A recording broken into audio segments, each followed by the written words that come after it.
Axis देखो, देखिए ये लॉन्ग एक्सिस के पैरेलल है, ट्रांसवर्स इसके परपेंडिकुलर, ये लॉन्ग एक्सिस के परपेंडिकुलर डाल दो तो fracture that perpendicular to long axis of bone caused by bending force. देखो दिख रही है ये, इसके ये लॉन्ग एक्सिस उसके परपेंडिकुलर ही तो हो गई, तो ये परपेंडिकुलर हो गया। बोले और कौन से, और हमने पढ़ा ऑब्लिक फ्रैक्चर, ऑब्लिक फ्रैक्चर यानी फ्रैक्चर लाइन इज ऑब्लिक है, कॉज्ड बाय बेंडिंग फोर्स। ये देखो ये ऑब्लिक है, लाइन सीधी नहीं है ना, ये ऑब्लिकली है।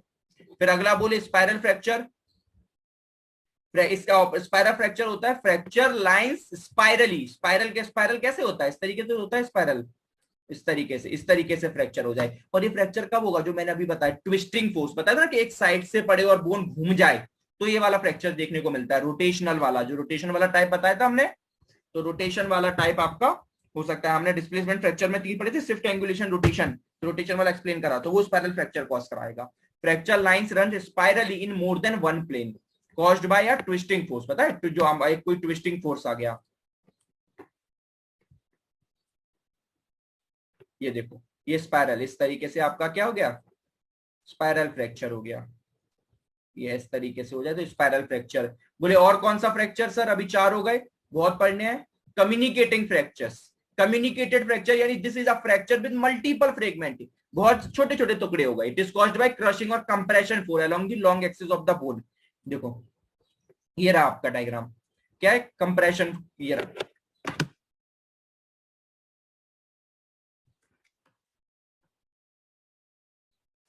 ये देखो कम्युनिकेटिंग फ्रैक्चर्स दिख रहा है ये आपको, ये वाला, ये कम्युनिकेटिंग एक ही। अब एक अभी देखो एक चीज बताता हूँ, एक डिफरेंस बताऊंगा, पहले कम्युनिकेटिंग इसके नीचे वाला पढ़ देता हूँ फिर देखना। सेगमेंटल फ्रैक्चर क्या होता है, in this type there are 2 fractures in one bone. अब आप बोलोगे सर कि इसमें भी बहुत सारे टुकड़े हो रहे हैं, इसमें भी हो रहे हैं, फिर कम्युनिकेटिंग और सेगमेंटेड में अंतर क्या है, बहुत लोग कंफ्यूज होते हैं। कम्युनिकेटेड का मतलब होता है कि एक ही जगह पर बोन टूटनी चाहिए, बोन एक ही जगह पर टूट रही है, फिर भले उसमें चाहे 3 टुकड़े हो जाए चाहे 4 हो जाए, हमें फर्क नहीं पड़ता।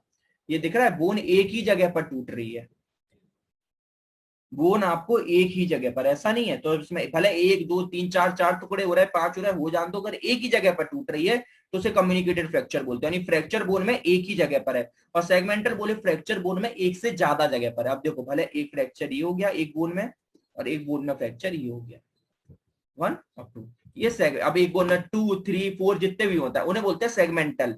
और अगर एक ही जगह पर बोन 3 4 जगह एक ही जगह पर बिल्कुल क्रश हो गई, 3 4 टुकड़े हो गए या एक ही जगह पर, तो उसे बोलते हैं कम्युनिकेटिंग।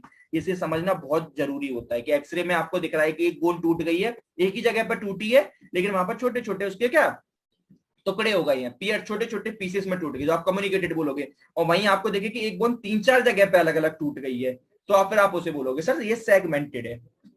ठीक है, इसको देखना एक्सरे में बिल्कुल समझ आना चाहिए, इसलिए आपको इतना टाइम देके इसको एक एक करके चीजें समझा रहा हूं कि बिल्कुल कहीं भी दिमाग से ना निकले।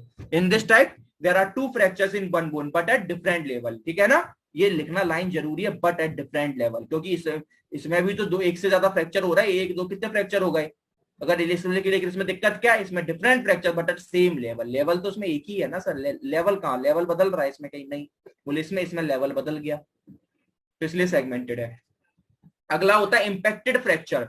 अब फ्रैक्चर, अब इंपैक्टेड फ्रैक्चर बड़ा खतरनाक होता है। बोले कैसे सर, मतलब इंपैक्टेड फ्रैक्चर का मतलब कि इतना भयंकर फोर्स लगा कि ये जो नीचे वाली बोन या ऊपर वाली एक दूसरे में घुस जाए, यानी अब सोचो ऐसा फ्रैक्चर हुआ कि बोन ही इसमें घुस गई, ये वाली बोन जो इसमें अलग दिख रही ये वाली इसी में घुस जाए, यानी अब fracture caused by bone fragment driven into each other, इतना भयंकर फोर्स के बोन एक दूसरे में घुस गई, इतना खतरनाक फ्रैक्चर होता है, उसे बोलते हैं इंपैक्टेड फ्रैक्चर। और लास्ट वन होता है वल्जन फ्रैक्चर। अगर याद है मैंने आपको लास्ट में स्टार्टिंग में बताया था कि मैंने बताया कि बोन्स पे मसल्स अटैच रहती हैं, और मैंने आपको बोला था कि वल्जन फ्रैक्चर अभी आखिरी में बताऊंगा। वल्जन फ्रैक्चर का मतलब होता है कि जैसे बहुत सारी मसल्स यहाँ अटैच्ड हैं, अब क्या होता है डिस्प्लेसमेंट, मैंने बताया था कि मसल्स खींच लेती हैं, तो मसल्स में क्या है बोन के किसी टुकड़े से ही बोन यहाँ से अटैच थी, सपोज करो यहाँ से अटैच थी, अब जैसे ही फ्रैक्चर हुआ तो अगर इधर की ये डिस्प्ले देखो, इधर देखो, ये देखो, ये जैसे मैंने बनाया आपका ये डिस्प्लेसमेंट का डायग्राम, ये डिस्प्लेसमेंट फ्रैक्चर है, ठीक है। अब क्या हुआ कि ये वाली जो मसल्स थी, सपोज ये जो मसल्स थी यहाँ पर अटैच थी इन दोनों पे, अब ये क्या होगा, ये मसल दूर गई, जैसे ही दूर गई तो मसल्स में इतनी पावर होती है कि वो छोटा सा एकदम चिप की फॉर्म में, एक लाइक चिप की फॉर्म में टुकड़ा तोड़ के बोन का खींच लाया टेंडन अपने साथ। क्यों, क्योंकि टेंडन बोन से अटैच था, तो जैसे ही एकदम, जैसे ही टेंडन बोन से अटैच था, जैसे ही मसल में एकदम पावर लगी, मसल दूर गई, तो वो अपने टेंडन को खींचेगी मसल, और लेकिन वो टेंडन इतना भयंकर बोन से चिपका होता है तो मालूम क्या करता है, बोन का कुछ टुकड़ा भी तोड़ के ले आता है, उसे बोलते हैं चिप फ्रैक्चर और एवल्जन फ्रैक्चर। ये फ्रैक्चर किसमें बहुत कॉमन होता है, डिसलोकेशन में भी, यानी जॉइंट का जब पढ़ोगे ना उसमें एवल्जन फ्रैक्चर मोस्ट कॉमन होता है। क्यों? क्योंकि जब जॉइंट्स में, क्योंकि आपको पता है सारी मसल्स कॉमनली कहां प्रेजेंट होती हैं, जॉइंट्स में। अब जैसे ही जॉइंट एक दूसरे से जब ब्रेक होते हैं तब मसल दूर दूर जाती हैं, और वो मसल्स का अटैचमेंट का होता है बोन्स पे, तो बोन का एक छोटा सा टुकड़ा भी खींच लाते हैं, तो टुकड़ा भी तोड़ गए, यानी piece of bone, chip of bone, it's called avulsion fracture. Avulsion fracture आपको डिसलोकेशन में सबसे ज्यादा देखने को मिलता है। डिसलोकेशन में मैंने क्या बोला कि डिसलोकेशन मतलब जॉइंट्स का टूटना, फ्रैक्चर होना नहीं, मगर डिसलोकेशन में एवल्जन फ्रैक्चर हो जाता है ड्यू टू डिसलोकेशन, ये मैं आगे बताऊंगा आपको। तो एवल्जन फ्रैक्चर, ठीक है, एवल्जन फ्रैक्चर भी हो सकता है कि बोन का, या fracture where fragment of bone is separated from the main mass. यहां पर क्या होगा, ये पूरी बोन थी, सिर्फ बोन का एक छोटा सा टुकड़ा अलग हो जाए, ठीक है। तो ये हमारा क्या होता है, ये हमारा था एवल्जन फ्रैक्चर, यहाँ पर बोन की चिप निकल गई। अब ये जो इतना भी हमने पढ़ा, ये हमने किसके बारे में पढ़ा, अभी तक नॉर्मल फ्रैक्चर हमने पढ़ा था, दो फ्रैक्चर हमने, तीन फ्रैक्चर के टाइप पढ़े थे। On the base of cause पे कौन कौन से पढ़े थे, कॉज के वाले पे याद है कि पहला हमने पढ़ा था एक जो आपके नॉर्मल फ्रैक्चर होते हैं, है ना, ट्रॉमेटिक फ्रैक्चर बोलते हो, दूसरा स्ट्रेच, और तीसरा पैथोलॉजिकल। अब हम थोड़ा पैथोलॉजिकल फ्रैक्चर के बारे में पढ़ेंगे कि पैथोलॉजिकल फ्रैक्चर्स क्या होते हैं, और हम डेफिनेशन उनको बहुत अच्छे से समझ सके हैं। क्या मैंने डेफिनेशन बोली थी पैथोलॉजिकल फ्रैक्चर की, क्या हमने क्या बोली थी कि fracture of bone due to certain disease, कोई डिसीज की वजह से, कोई मेडिकल कंडीशन की वजह से जिसके से आपकी बोन वीक पड़ गई थी। हमने बहुत सारे osteoporosis, bone cancer, osteogenesis imperfecta, इनको समझने की कोशिश करी थी। तो ठीक है, ये होती है पैथोलॉजिकल आपके फ्रैक्चर।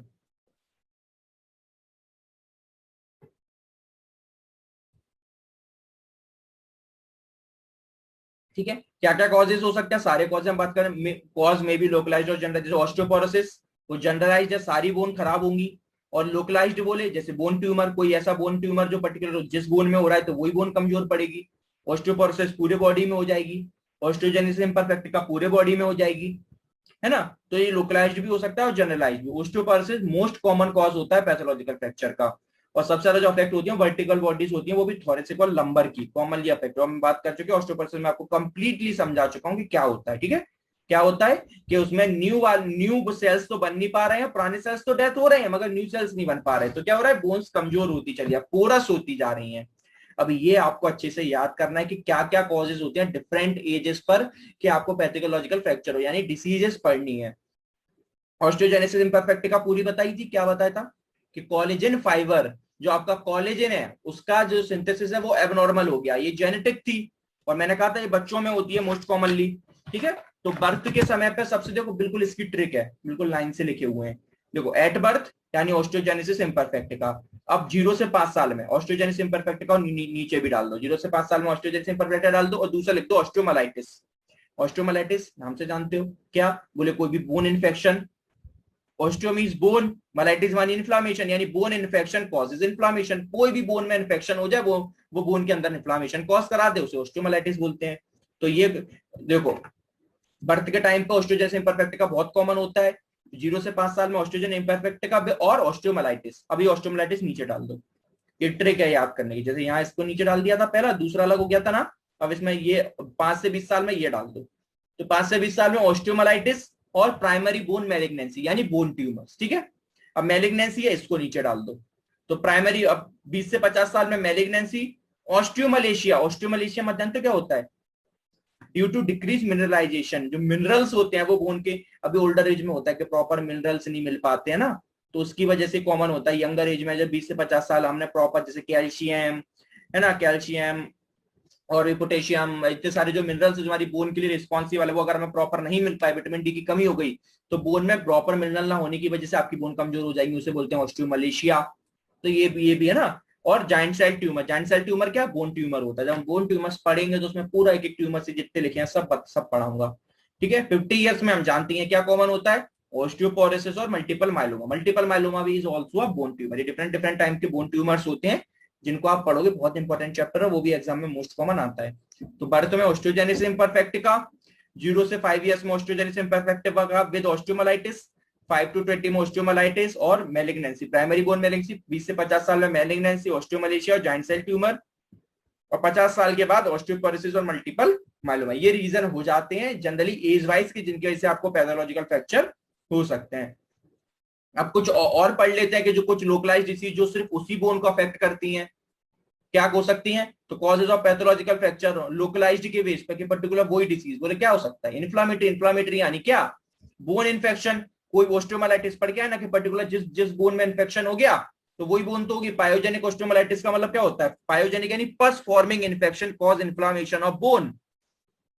मोस्ट कॉमन कौन सा बैक्टीरिया होता है, स्टेफलोकोकस ओरियस, स्टेफलोकोकस ओरियस मोस्ट कॉमन होता है, ठीक है।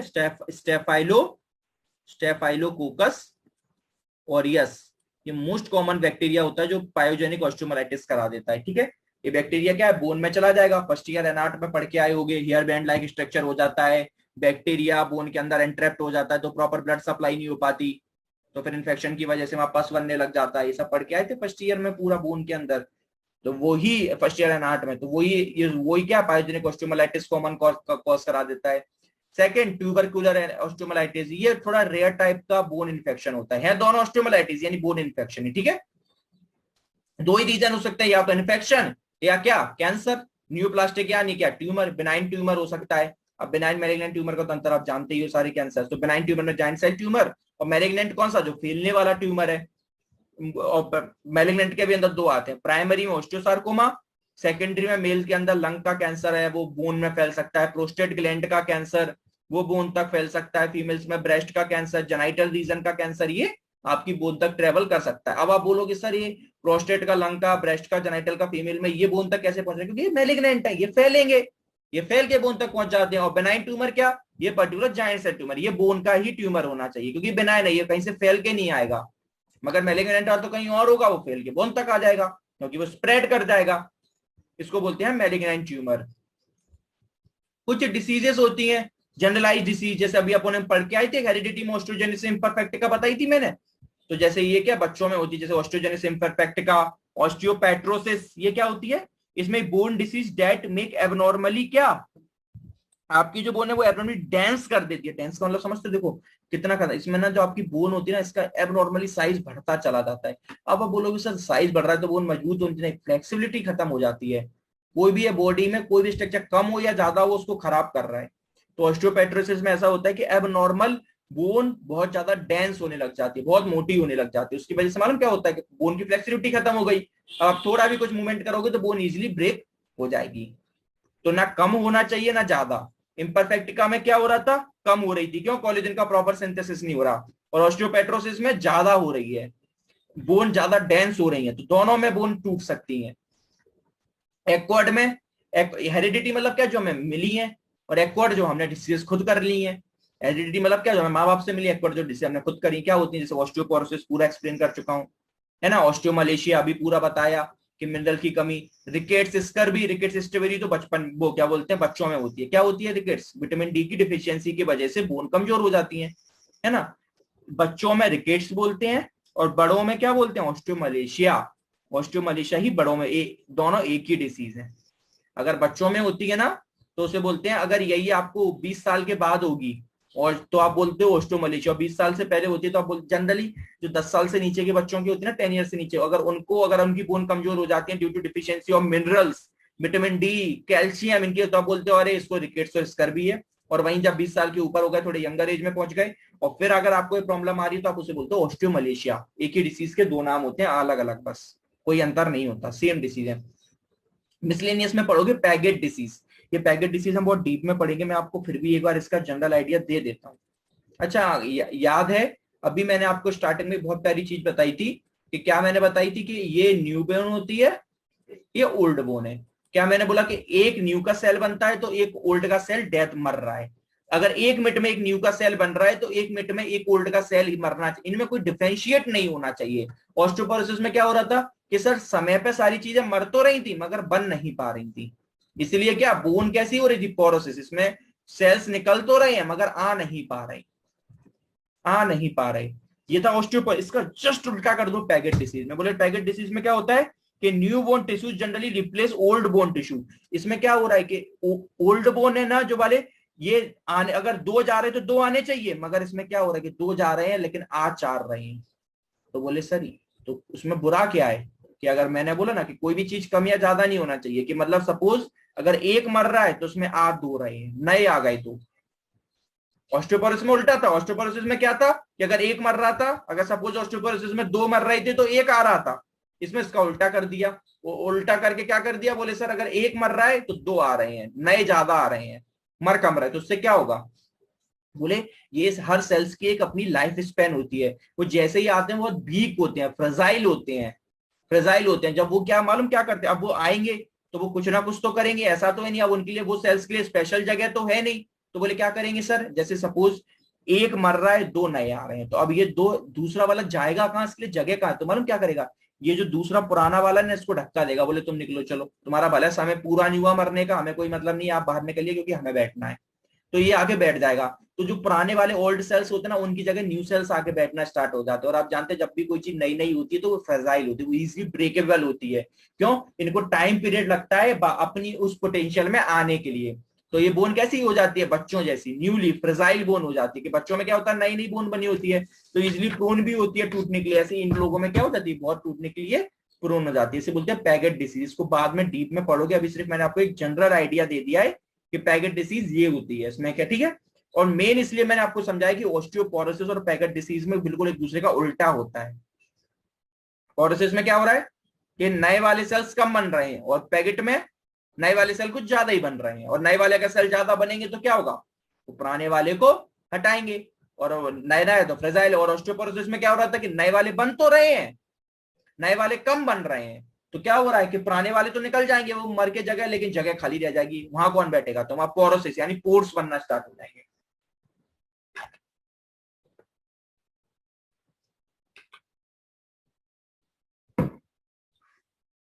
साइन सिम्टम बताओ क्या होगा, जो बिल्कुल बचपन से पढ़ते आ रहे हैं।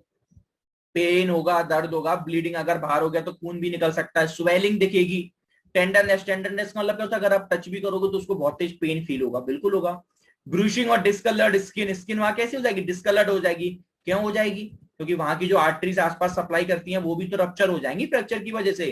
तो उधर की जो स्किन होती है ना वो एकदम कैसे, एकदम व्हाइट व्हाइट पड़ने लग जाती है, व्हाइट स्किन होने लग जाती है। इससे पर क्या पता चलता है कि फ्रैक्चर हो गया। ये मोस्ट कॉमन साइन होते हैं। और उस जगह पे आप क्या कोई मूवमेंट कर पाओगे अगर फ्रैक्चर हो गया, नहीं। तो no movement on the affected area. Angulation कब दिखेगा, अगर कोई बोन एक एंगल पे मुड़ गई तो आपको क्या, एक अफेक्टेड एरिया पे एबनॉर्मल अनयूजुअल एंगल दिखेगा, जो नहीं होना चाहिए। लेकिन वो कब दिखेगा, वो जब दिखेगा जब बोन में अगर डिस्प्लेसमेंट फ्रैक्चर हुआ है और उसमें भी एंगुलेशन वाला, तो आपको एक एंगल पे दिखेगा, वरना नहीं दिखेगा। और ग्रेटिंग दिखता है, ग्रेटिंग सेंसेशन का मतलब होता है कि उस पेशेंट को सब भारीपन लगेगा, क्योंकि बोन टूट के नीचे आ गई एबनॉर्मली, तो उसका लगेगा कि अरे कोई चीज ऐसा एकदम भारी भारी नीचे की तरफ लटक रही है, या फिर मतलब ऐसा क्या बोन के अंदर से भारी भारी फील, उसको अलग ही फील होगा कि कोई बोन कोई पार्ट है जो नीचे की तरफ चला गया है, जो स्किन से और टिश्यू से मसल से टच हो रहा है।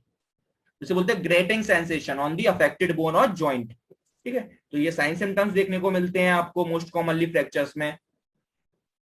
कॉम्प्लिकेशंस मिलेंगी, कॉम्प्लिकेशंस हम बहुत बहुत अच्छे से डीप में पढ़ेंगे, अभी सिर्फ एक जनरल आइडिया लेते हैं, बाकी हम कॉम्प्लिकेशंस बहुत अच्छे से और डीप में पढ़ेंगे नेक्स्ट लेक्चर में। ठीक है, कॉम्प्लिकेशन क्या हो सकती है सर, माल यूनियन। माल यूनियन मैंने अभी आपको प्रॉपर बताया था, क्या बताया था कि डिस्प्लेसमेंट फ्रैक्चर में मोस्ट कॉमन माल यूनियन हो सकता है क्या, कि बोन गलत तरीके से जुड़ गई। सपोज ये बोन ऐसी थी और ये अगर हल्का सा डिस्प्लेस्ड हो गया, एक्सरे में नहीं नजर आया, तो बोन इस तरीके से जुड़ जाएगी, तो ये गलत, फिर आपको बाद में प्रॉब्लम कॉज करेगी। या डिस्प्लेसमेंट फैक्टर था प्रॉपर, आप डॉक्टर आप बोन को डिस्प्लेस नहीं कर पाए, अपनी जगह पर नहीं ला पाए नॉर्मल, तो क्या हो जाए, गलत जुड़ गई। और ये मालूम बहुत कॉमन, मालूम किन लोगों में होते हैं कि कुछ लोगों का क्या फ्रैक्चर हो गया डिस्प्लेस, अब वो एक दिन दो दिन डिले कर देते हैं भैया, या डॉक्टर ने प्रॉपर एक्सरे नहीं कराया।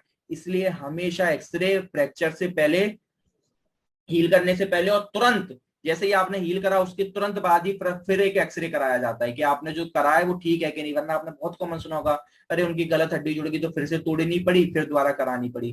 तो सोचो अगर गलत बोन जुड़ जाती है तो डॉक्टर्स फिर उस बोन को खुद तोड़ते हैं, खुद ब्रेक करते हैं, फिर सही तरीके से जोड़ते हैं। इसलिए कंटिन्यूअसली एक्सरे बहुत इंपॉर्टेंट होता है कि तुरंत एक्सरे कराओ। जब पोजीशन में के देखो पोजीशन में प्रॉपर आ गई है कि नहीं आ गई, तब पीओपी बांधो। पीओपी आप जानते हो ना, प्लास्टर ऑफ पेरिस, जो आपको लगाते हैं पूरा इमोबिलाइज करने के लिए, तो वो सारा माल यूनियन। इंटरप्शन और बोन, ये बच्चों में होता है। बोले बच्चों में क्या होता है, आप सब जानते हो, बच्चों में बोन क्या है, बोन कंटिन्यूअसली बढ़ती है कि नहीं, ये आपकी बोन है, ये आपकी बोन है। और आप जानते हो कि बोन के जो एंड वाले फेज होते हैं ये कंटिन्यूअसली ग्रोथ करते हैं, तभी तो बच्चों की बोन लंबी होती है। बच्चे लंबे कैसे होते हैं आपको क्या लगता है?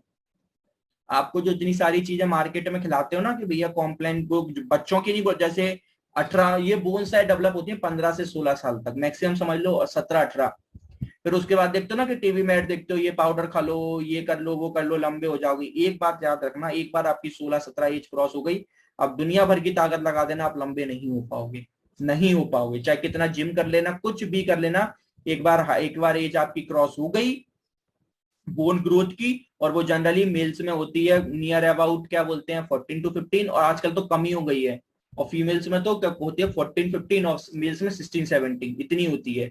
थोड़ा 1-2 साल आगे पीछे ले लो क्योंकि हर किसी की एनाटॉमी अलग होती है। तो मैक्सिमम 18 मान लो, 18 के बाद फिर आप कुछ भी खा लीजिए, कुछ भी कर लीजिए, आपकी हाइट कभी नहीं बढ़ेगी।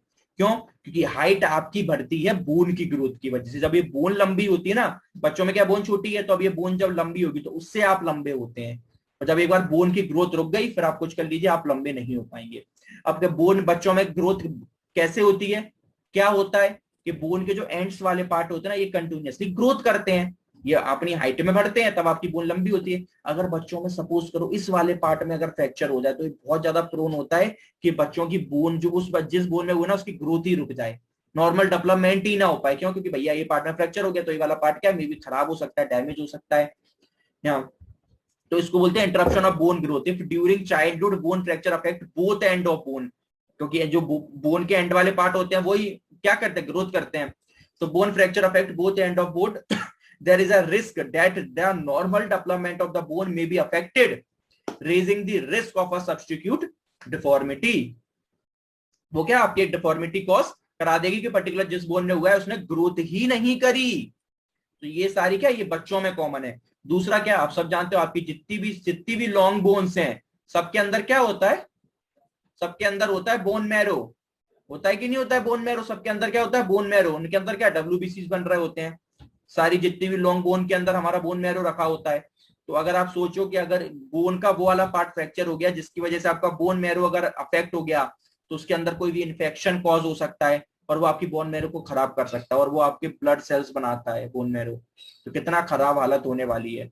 तो bone marrow infection, if there is a break in the skin, bacteria bone marrow उसके अंदर रखा होता है उसकी स्किन में, ये बोन मैरो अगर इसकी स्किन में कोई कट लग गया इनकेस, तो ये कोई भी बैक्टीरिया अगर इसके अंदर ट्रैप कर गया, तो ये ऐसा नहीं होता कि बहुत बार ऐसा होता है कि खतरनाक बोन फ्रैक्चर हो जाती है, तो जरूरी नहीं है कि हर बार ऐसा होता है कि बहुत बार बोन मैरो टूटती है तो जरूरी नहीं कि हर बार इन्फेक्शन ही हो। इन्फेक्शन जब हो जाता है कि अगर किसी बैक्टीरिया को वहां एंट्री मिल गई और उसने इन्फेक्शन कॉज करा दिया, तो फिर आपके लिए हालत खराब हो जाएगी।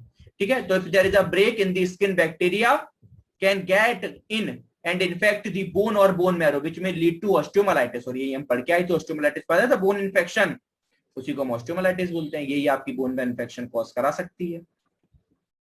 ठीक है, फिर वो बोन बाहर ही निकालनी, खराब हो जाती है बोन बहुत ज्यादा। अगर इन्फेक्शन कंट्रोल्ड वे में होता है तो उसे कंट्रोल कर लेते हैं, वरना फिर सर्जरी करके वो बोन बाहर ही निकालनी पड़ जाती है।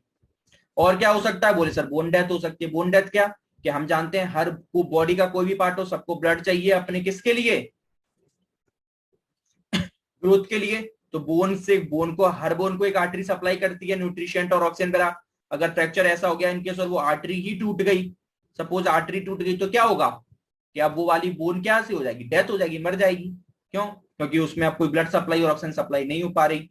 तो बोन डेथ इसको बोलते हैं अवेस्कुलर, यानी क्या वेस्कुलर, यानी arm is absent of vessels, proper vessels की सप्लाई ना होने की वजह से नेक्रोसिस यानी सड़ना, नेक्रोटिक होना। तो बोन क्यों, due to infection of oxygen, oxygen की कमी होने की वजह से, इसको बोलते हैं वेस्कुलर नेक्रोसिस। ये क्यों हो जाएगी, क्योंकि if the bone loses its essential supply of blood it may die, जो प्रॉपर ब्लड सप्लाई मिलनी चाहिए वो उसे नहीं मिल पा रही है। प्रिवेंशन क्या होगा, आप जानते हो कि हमें इसलिए बोलते हैं प्रॉपर विटामिन डी, कैल्शियम ये सब लेते रहो जिससे बोन मजबूत हो। सनलाइट लेने को बोलते हैं, क्यों क्यों लेते हैं, क्योंकि सनलाइट से विटामिन डी मिलती है, वो आपका कैल्शियम बॉडी में बनाती है। तो ये सब लो, फिजिकल एक्टिविटी करते रहो कि बोन्स मसल्स मजबूत रहे, एक्टिव। नहीं तो आप क्या एक सेडेंट्री लाइफ स्टाइल ले लो। सेडेंट्री लाइफ स्टाइल मालूम क्या होती है, जो आजकल की हो गई है, बस इंस्टा चलाओ, लेटे रहो, खा पी लो, फिर सो जाओ। तो क्या होगा कि आपके बोन्स की, आपके बॉडी में एक बहुत प्यारी आदत है जो आपको हर बार बताता हूँ, उसको जैसा चाहोगे वैसा वो ढल जाएगी। अच्छा या बुरा उसे कुछ नहीं पता होता, उसे वो नहीं जानती कि आपके लिए क्या अच्छा है क्या बुरा है। बस आप जो काम करोगे उसे वो तुरंत कर लेगी। बस आपकी साइकोलॉजी होती है कि आपको लगता है कि अरे नहीं नहीं, जिम जिम है या बॉडी का कोई भी फंक्शन हो 10 दिन में आ रहा है, और बुरा वाला काम 10 मिनट में आ जाता है। ऐसा कुछ नहीं है, वो आप सोच रहे हो। बॉडी के लिए अच्छा बुरा जैसा कुछ नहीं है, जो आपने बनाया वो जरूरी तो ना जो आपके लिए बुरा है वो किसी और के लिए अच्छा हो सकता है। तो सबकी बॉडी की है ना अंदर से एक ही है ना। तो प्रिंसिपल्स ऑफ मैनेजमेंट कैसे कैसे ठीक करोगे, क्या क्या, ये पूरा का पूरा हम पढ़ेंगे। अभी तो सिर्फ एक जनरल आइडिया दे रहा हूँ कि प्रिंसिपल, बाकी में हम पूरा ट्रीटमेंट पढ़ेंगे कि कैसे होता है कि अगर फ्रैक्चर हो गया तो पूरा का पूरा हम ऑर्थो के बेस पे पूरा ट्रीटमेंट पढ़ने वाले हैं, ठीक है। बाकी आप जानते हो पहला कौन सी कंजर्वेटिव टेक्निक लगाते हैं। कंजर्वेटिव अप्रोच कैसे, क्या कि जहां पर ये नॉन सर्जिकल प्रोसीजर होता है, क्या करा कि जहां पहले जो पेन हो रहा है उसके लिए मेडिकेशन दे दी, और आपको कैसे कर दिया, उस पर्टिकुलर पार्ट को कंप्लीटली इमोबिलाइज कर देते हैं बस, और वो उसको खुद से हील होने देते हैं। ये कहाँ होता है, अनडिस्प्लेस्ड फ्रैक्चर। प्रॉपर जहां अनडिस्प्लेस्ड है, आपको दिख गया कोई भी डिस्प्लेसमेंट नहीं है, दवाई वगैरह दो, पेन किलर दो, और उस एरिया को पर्टिकुलर इमोबिलाइज कर दो, ठीक है। और दूसरा, अगर डिस्प्लेसमेंट हो जाए तो फिर उसको आप ऑर्थो जो ऑर्थोपेडिक्स होते हैं उनके पास क्या टेक्निक्स होती हैं कि वो बिना सर्जरी करे उस बोन को आप अपनी जगह पे वापस ले आते हैं प्रॉपर टेक्निक्स यूज करके। और जब फिर अपनी जगह पे लेके आने के बाद फिर आप पीओपी वगैरह पीओपी कास्ट और उसको पर्टिकुलर पूरा इमोबिलाइज कर देते हो, आप खुद देखते हो। तो after the bone is fracture it is reduced that they must aligned, उसको अपनी जगह पे वापस लेके आ गई। ये बहुत ही सर्जरी तो बहुत ही रेयर केस में करनी पड़ जाती है, जब बहुत ज्यादा हालत खराब हो जाए, क्रश इंजरी हो जाए ये वो। वरना ऑर्थोपेडिक्स को सारी टेक्निक्स पता होती हैं कि कैसे कैसे कौन सी बोन को कहाँ ले, वो हाथों से ही सारी बोन्स को अपनी जगह पे लेके आके और पीओपी कास्ट लगा देते हैं। तो they must aligned while they heal, they में इंक्लूड क्या, बहुत अच्छे से आते हो, plaster cast, plaster of Paris लगाते हैं ना कि बढ़िया अपने व्हाइट कलर का। तो plastic functional braces to hold the bone in position, वो क्या करता है, वो सिर्फ इतना सा काम करता है कि उस बोन को उस पोजीशन में लाके बस इमोबिलाइज कर देता है कि अब आप हाथ पैर मत लेना। बोन्स में आपके आपके बॉडी में पूरी ताकत होती है हीलिंग।